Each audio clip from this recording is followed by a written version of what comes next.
you should exercise.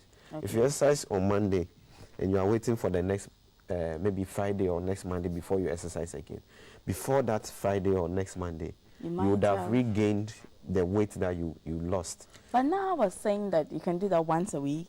Once a day. Once a day. Yes. Yes. But Once a day. So you're supposed to do that every day. It also depends Exercise. on who is involved. You know, you asked about if you are not obese. Yes, if and you are normal probably weight. underweight or something. If you are underweight, you may not have to exercise every day. But exercise is beneficial to everybody, whether you are underweight, normal weight, or overweight. Okay. But it becomes more serious for someone who is overweight and obese to exercise because you need it to lose the weight, you see.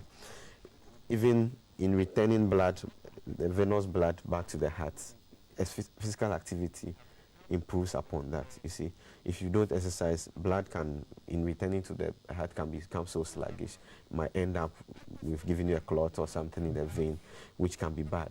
You see, that's just an example of what lack of exercise can do to anybody across the weight scale.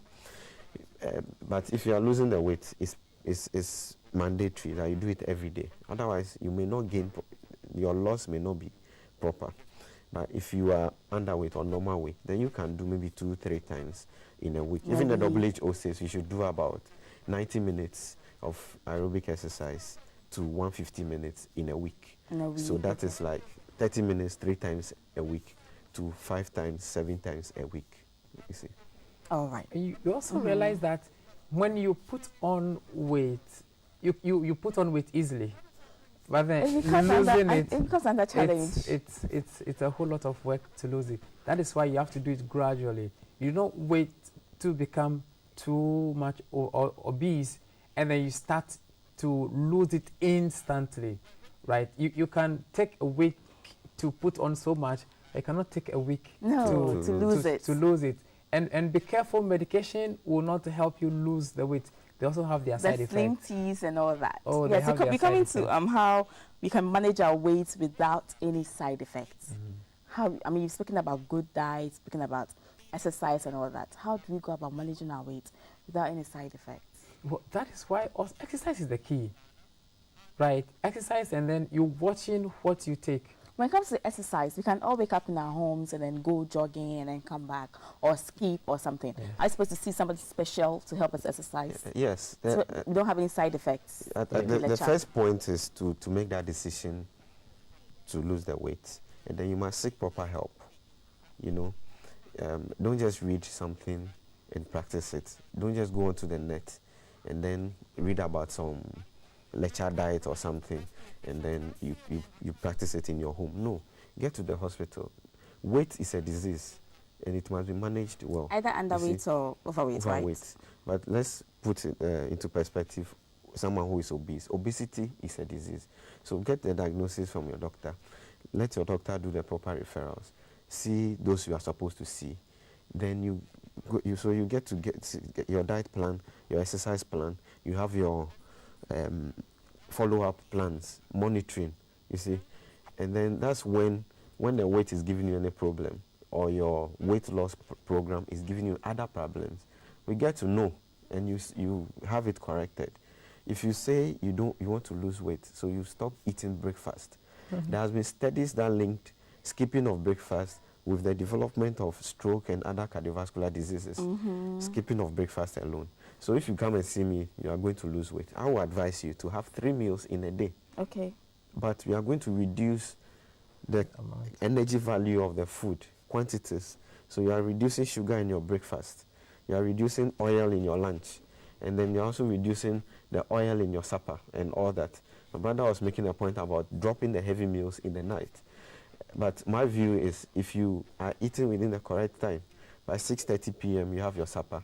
Then you can eat your kenke, you can eat your fufu, you can eat your kenke, you can eat your fufu, if it's by 6:30. But if you are the type that it's 8 p.m., 9 p.m. that you can eat your supper, then it's too bad for you to be having those heavy meals that late, you see. So the meal times also count a lot. It's not good to be skipping meals. And all these slimming teas and weight loss pills and all these things, even in good hospitals nowadays, doctors are no longer using medicines to help people lose weight because they come with a lot of problems. You know, you may lose the weight. Number one problem is the weight loss is not for good.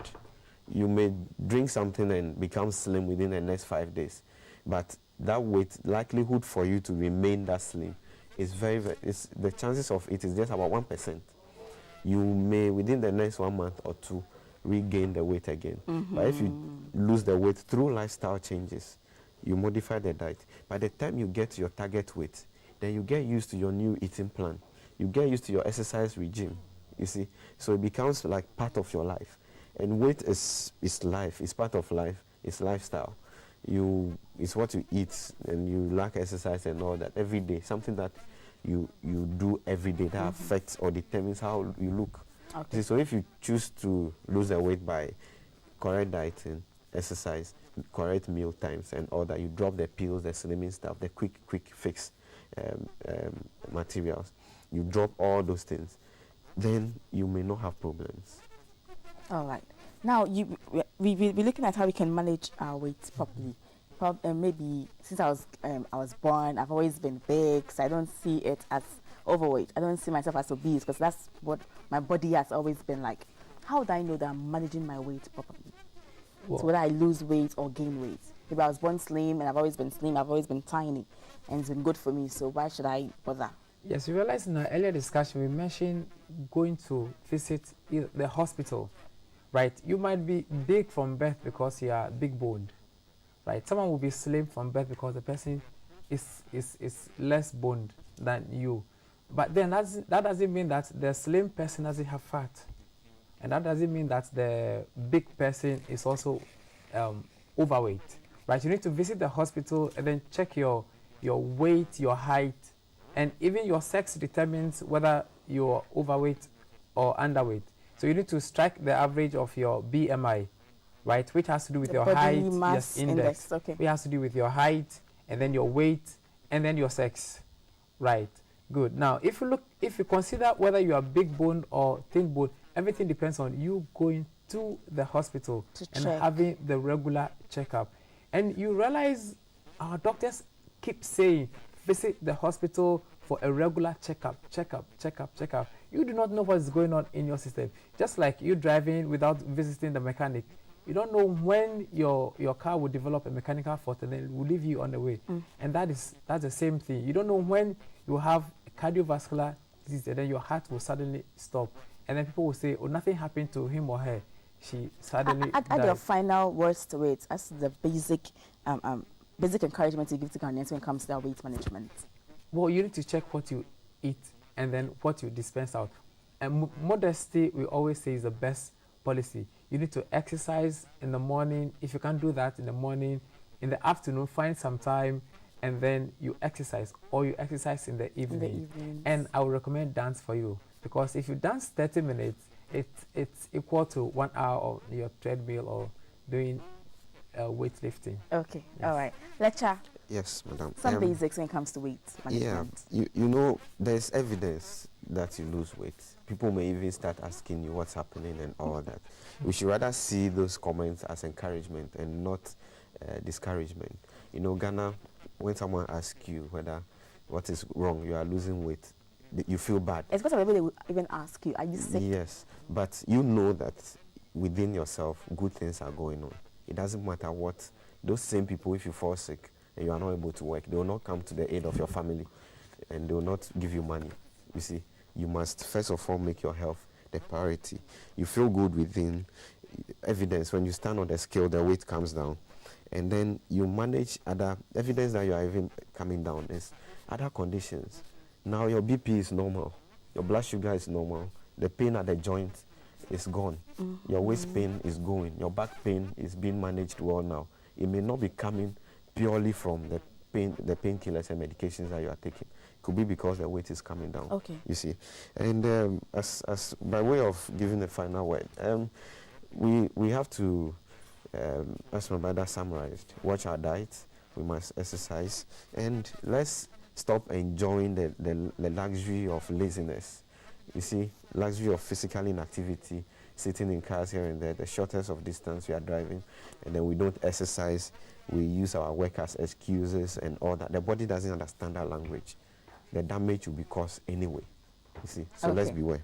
Okay, thank you very much. We're looking at weight management and the causes. The causes are quite alarming. I mean, the fact that if a woman you want to have a baby, you might not be able to have a baby because you're overweight, it's really alarming. And the fact that we can even get diseases, chronic health diseases too. So there's the need for us to watch our body weight. Let's modify our diets. Good snacks. Probably watch the portions that we eat as well and the times that we eat. And then exercise too is really, really important. I'm going to get on the third meal soon. So exercise is really, really important. I've been talking to Na Hago, is a lecturer, dance instructor, University of Ghana Dance Department, and also lecturer Wise, a dietitian with the Trust Hospital in Accra. Thank you very much, gentlemen, for coming on the show this morning. You're welcome. Now we have a feature on yake yake, one of our traditional dishes. Let's enjoy this.